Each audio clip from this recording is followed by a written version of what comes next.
जाएगी वो रिपोर्ट वो संसद के पटल पर रखेंगे, चाहे वो जहाज की कीमत हो, चाहे वो डिफेंस प्रोक्योरमेंट प्रोसीजर की अवहेलना हो, चाहे वो रिलायंस कंपनी को HAL को छोड़कर ठेका दिए जाने की बात हो। इन सब मामलों की जांच साक्ष्य और तथ्य CAG ने कहा कि वो सरकार से मंगवाकर जांच कर रहे हैं, संवैधानिक और कानूनी प्रक्रिया में भी करेंगे। हमें विश्वास है कि CAG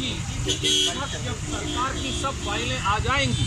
तो दूध का दूध, पानी का पानी सामने आ जाएगा और राफेल सौदे में जो 41,000 करोड़ का गड़बड़ झाला हुआ है,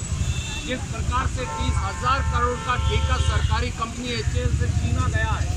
वो सारे रहस्य की परतें खुल जाएंगी और मोदी सरकार की झूठ का पर्दाफाश हो जाएगा। Delegation of the Congress party the controller and auditor general today pointing out gross discrepancy and scam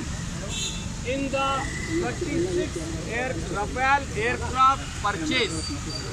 We pointed out as to how public exchequer has lost 41,000 crore rupees